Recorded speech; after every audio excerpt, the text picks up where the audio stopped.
और students, very good morning to all of you. Once again एक बहुत ही interesting topic के साथ केमिस्ट्री को आगे बढ़ाते हैं। कंपाउंड, यौगिक। कंपाउंड किसे कहते हैं, यौगिक किसे कहते हैं, मैं इसे डिस्कस करने जा रहा हूं। यकीन मानिएगा, पूरे लेक्चर को बढ़िया से सुनिएगा, जीवन में कभी कंपाउंड के ऊपर डाउट नहीं होगा। आइए आगे बढ़ते हैं। कंपाउंड, यौगिक क्या है, कंपाउंड किसे कहते हैं, जो आप जानते हो मैं उसी से सिखाने जा रहा हूं। अगर मैं आपसे पूछूं कि स्टूडेंट्स बताइए वाटर का फॉर्मूला, आप कहेंगे कौन सा बहुत बड़ा बात है सर, H2O हो गया वाटर। अगर मैं आपसे पूछूं कार्बन डाइऑक्साइड का फॉर्मूला, अगेन आप नॉर्मली स्माइल करते हुए कह सकते हैं कि कार्बन डाइऑक्साइड तो हम शुरू से जानते हैं CO2। मैं आपसे पूछूं अमोनिया गैस, आप बता सकते हैं NH3। इसी प्रकार मैं आपसे सवाल करूं कि बताइए जो आपने पानी लिखा है, इस वाटर में कौन कौन से दो तत्व हैं, ध्यान देना। तो आप बोलेंगे सर फिर आसान बात, एक हाइड्रोजन और दूसरा ऑक्सीजन। आसान तो है ही, वही बनाना उद्देश्य है। कार्बन डाइऑक्साइड में आप बोलिएगा कार्बन तत्व है और ऑक्सीजन तत्व है। NH3 में आप बोलिएगा नाइट्रोजन तत्व है और हाइड्रोजन तत्व है। डेफिनेशन रटना नहीं है, बनाएंगे। तो अगर आपसे बोले यौगिक है क्या, अगर मैं आपसे बोलूं क्या यौगिक शुद्ध पदार्थ है, बहुत लोग सोचने बैठ जाओगे, अरे कार्बन ऑक्सीजन हो गया, नाइट्रोजन हाइड्रोजन हो गया, हाइड्रोजन ऑक्सीजन हो गया, अलग अलग हो गया, शुद्ध नहीं है। तो उसका जवाब सुन लो भाई, आपको सिखा रखा हूं प्योर सब्सटेंस, बोर्ड पे नजर। प्योर सब्सटेंस जो शुद्ध पदार्थ है वो दो प्रकार का होता है। एक आपका तत्व यानी एलिमेंट, ध्यान दीजिएगा, और दूसरा यौगिक। तो पहली बात, जब शुद्ध पदार्थ का भाग है, यौगिक तो शुद्ध पदार्थ ही ना होगा, यानी मेरा कंपाउंड कैसा पदार्थ हुआ, प्योर सब्सटेंस। ये फैसला हो गया। अब डेफिनेशन, जब दो या दो से अधिक तत्वों के परमाणु, जब दो या दो से अधिक तत्वों के परमाणु, यहां हाइड्रोजन और ऑक्सीजन कितना तत्व है, दो। इसका परमाणु, हाइड्रोजन का कितना परमाणु, दो। ऑक्सीजन का कितना परमाणु, एक। जब दो या दो से अधिक तत्वों के परमाणु,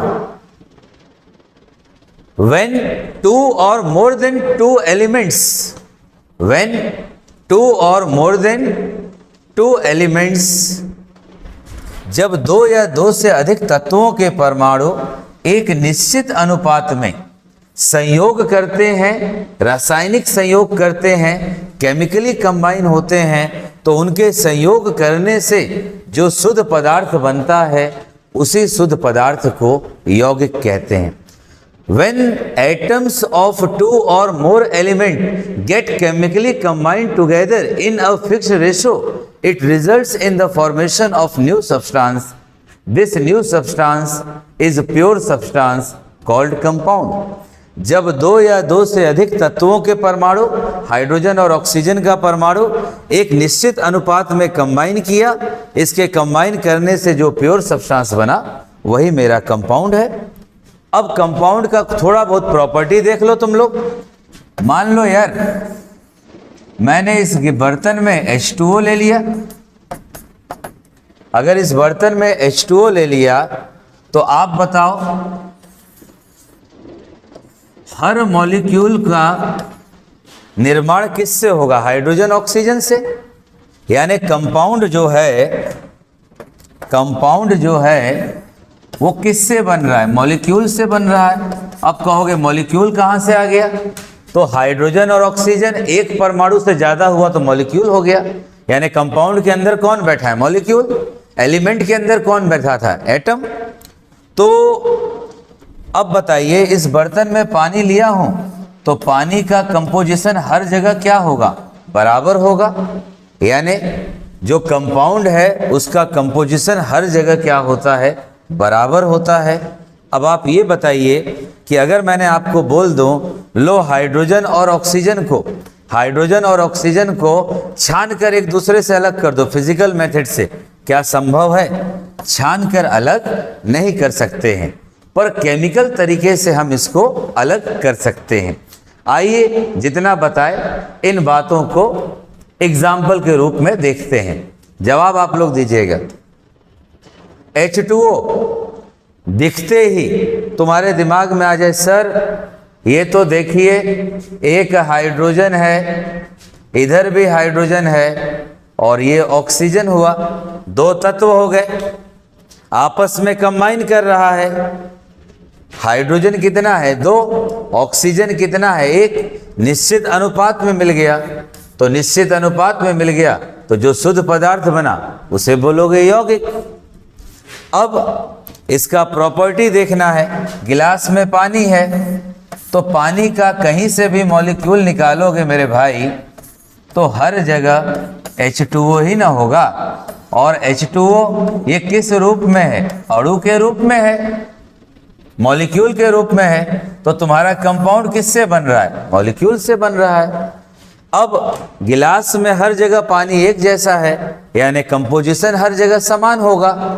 और एक बात अक्सर लोग बोलते हैं कि सर H2O हाइड्रोजन और ऑक्सीजन से मिलकर बना है, तो क्या H2O का गुण हाइड्रोजन और ऑक्सीजन के एकदम सेम होगा? तो तुम्हें जवाब दो। पानी को तो बैठ के पी लेता है, क्या ऑक्सीजनों को पी लेगा? नहीं संभव है।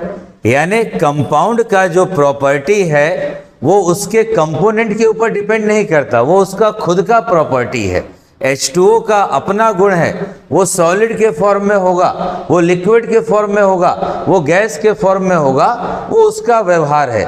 उसको हाइड्रोजन ऑक्सीजन से इंडिविजुअली नहीं मतलब है, वो मिलकर बनाता है। तो आइए आगे बढ़ते हैं। इसी प्रकार NaCl हो जाएगा, HCl हो जाएगा। ये बातें हमने कंपाउंड का किया। ओवरऑल जो मैं बता रहा था उसको शब्दों में देख लो। जब दो या दो से अधिक तत्वों के एक निश्चित अनुपात में, जब 2 या 2 से अधिक तत्वों का परमाणु एक निश्चित अनुपात में रासायनिक संयोग करेगा तो उससे मिलकर बनने वाले शुद्ध पदार्थ को यौगिक कहते हैं। देख लीजिए, इसमें आराम से हम देख सकते हैं कि मेरा हाइड्रोजन और ऑक्सीजन 2 तत्व है, H2O बना रहा है, निश्चित अनुपात 2:1 हो गया। और इससे जो शुद्ध पदार्थ बना वही मेरा यौगिक है। A compound is a pure substance which contains 2 or more elements combined together in a fixed proportion, बिल्कुल, and can be decomposed into element by suitable chemical method। यानी केमिकल मेथड का प्रयोग करके हाइड्रोजन ऑक्सीजन को अलग कर लोगे, पर फिजिकल मेथड से नहीं कर पाओगे। The property of a compound, यौगिक का गुण डिफरेंट होता है, अलग होता है उसके अवयवी कणों से। यानी मैं बताना चाहता हूं कि जो H2O है इसका गुण हाइड्रोजन और ऑक्सीजन से अलग होगा। पानी को पी लोगे, हाइड्रोजन ऑक्सीजन को पीने में थोड़ी इस्तेमाल करोगे। H2O सॉलिड लिक्विड गैस के फॉर्म में होगा, उसको इससे थोड़ी मतलब है कि हाइड्रोजन ऑक्सीजन का क्या गुण होता है। अब बात करते हैं कंपाउंड कितने प्रकार का होगा। कंपाउंड 2 प्रकार का, एक कार्बनिक यौगिक और दूसरा अकार्बनिक यौगिक। कार्बनिक यौगिक क्या है? वैसे यौगिक देखिए बताते हैं। सच कंपाउंड ध्यान दीजिएगा, सिंपल सच कंपाउंड वैसे यौगिक जो मुख्यतः सजीव स्रोतों से, लिविंग सोर्स जैसे पेड़ पौधे, जीव जंतु, प्लांट्स एंड एनिमल्स, वैसे यौगिक जो मुख्यतः सजीव स्रोतों से जैसे पेड़ पौधे, जीव जंतु से प्राप्त होते हैं, जिसमें कार्बन आपका मेन कंपोनेंट होता है, मुख्य अवयव होता है, उसे हम बोलते हैं कार्बनिक यौगिक। ये हमारा एक डेफिनेशन हुआ कार्बनिक यौगिक का। वैसे यौगिक जो मुख्यतः सजीव स्रोतों से, such compounds which are mainly found from living sources like plants और animals and in which carbon is present as the main component, जिसमें कार्बन मुख्य अवयव के रूप में उपस्थित होता है, उसे कार्बनिक यौगिक कहते हैं। और भी आसान परिभाषा, हाइड्रोकार्बन, नाम में आंसर छुपा। एक और डेफिनेशन देख लीजिए स्टूडेंट्स, हाइड्रोकार्बन यानी जो हाइड्रोजन और कार्बन से मिलकर बना हो, हाइड्रोकार्बन और उसके व्युत्पन्न को, हाइड्रोकार्बन और उसके व्युत्पन्न को ही ऑर्गेनिक कंपाउंड कहते हैं। जैसे CH4, C2H6 और भी एग्जाम्पल है, हमारे शरीर में प्रोटीन है, फैट्स है, ये सब किसका एग्जाम्पल हो जाएगा? ऑर्गेनिक कंपाउंड का। कंसेप्ट को आसान रखिए, आइए देख लीजिए एग्जाम्पल। ऑर्गेनिक कंपाउंड आपका CH4 हो गया, इथेन गैस हो गई, हाइड्रोजन कार्बन से मिलकर बना है हाइड्रोकार्बन। आपको बोले ही स्टूडेंट्स कि हाइड्रोकार्बन, जो दूसरा वाला डेफिनेशन बोले थे, हाइड्रोकार्बन और उसका डेरिवेटिव यानी हाइड्रोकार्बन और उसके व्युत्पन्न से बने हुए यौगिक आपका कार्बनिक यौगिक कहलाता है। इसी प्रकार बेंजीन हो जाएगा। अब आप देख लीजिए, वैसे यौगिक जो मुख्यतः सजीव स्रोतों से प्राप्त होते हैं, जैसे पेड़ पौधे, जीव जंतु, जिसमें कार्बन मुख्य अवयव के रूप में उपस्थित होता है, कार्बनिक यौगिक। एग्जाम्पल भी आप देख लीजिए, प्रोटीन हो गया, कार्बोहाइड्रेट हो गया।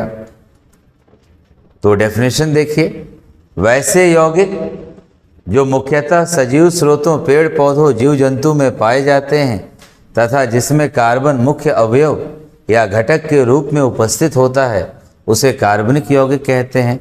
या दूसरे रूप में परिभाषा, हाइड्रोकार्बन और उसके व्युत्पन्न को कार्बनिक यौगिक कहते हैं, उसमें कार्बन मुख्य घटक के रूप में मौजूद होता है। एग्जाम्पल हम लोग देख ही लिए स्टूडेंट्स, आसान है, ये सब बेसिक है।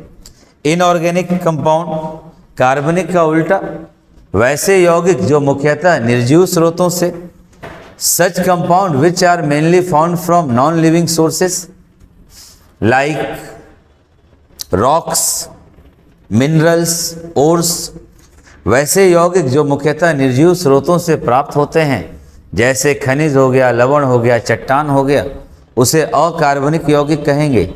उदाहरण के रूप में आप सॉल्ट ले लीजिए, आप मार्बल ले लीजिए, जिप्सन ले लीजिए, ये सब किसकी बात होगी? इनऑर्गेनिक कंपाउंड का। छोटा सा लेक्चर है, आसान थ्योरी है, उम्मीद है आपको रटना नहीं पड़ेगा। एग्जाम्पल देख लीजिए, HCl है, कार्बन डाइऑक्साइड, हर जगह एक्सेप्शन है, आप जानते हैं, NaCl हुआ, मार्बल बोल ही दिए, जिप्सन बोल ही दिए, ये सब देखिए। वैसे यौगिक जो मुख्यतः निर्जीव स्रोतों से पाए जाते हैं, जैसे खनिज तथा चट्टान इत्यादि, इन्हें अकार्बनिक यौगिक कहते हैं। अकार्बनिक यौगिक की संख्या सामान्यतः कार्बनिक यौगिक से कम होगी, क्योंकि कार्बनिक यौगिक में तो कार्बन है और कार्बन का गुण है कि वो चेन का फॉर्मेशन करता है। तो स्टूडेंट्स, ये इनऑर्गेनिक केमिस्ट्री का हुआ। अब आपको क्या मैं कंप्लीट कर चुका वो देख लीजिए। स्टूडेंट्स, 2 लेक्चर मिलाकर मैंने आपको पढ़ा दिया।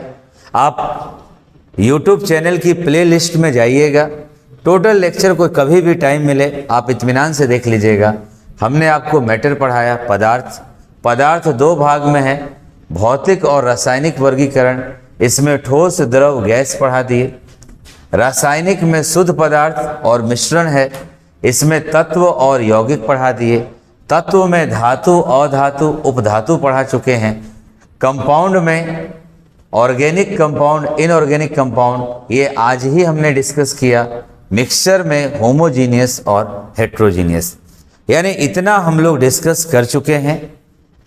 तो एक बार आप रिवाइज कर लीजिएगा, टोटल लेक्चर आपका प्लेलिस्ट में है स्टूडेंट्स। अब एज यूजुअल जो हर क्लास के लास्ट में बोलते हैं अपने स्टूडेंट्स के लिए, ध्यान दीजिएगा।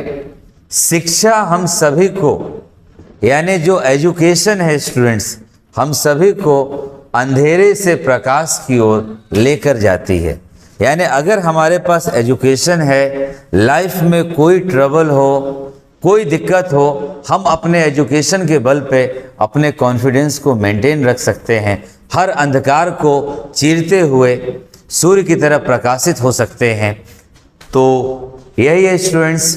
फाइनली मैं उम्मीद करता हूँ मेरे एक छोटे से प्रयास से आप सभी लोग एंजॉयमेंट ले रहे होंगे।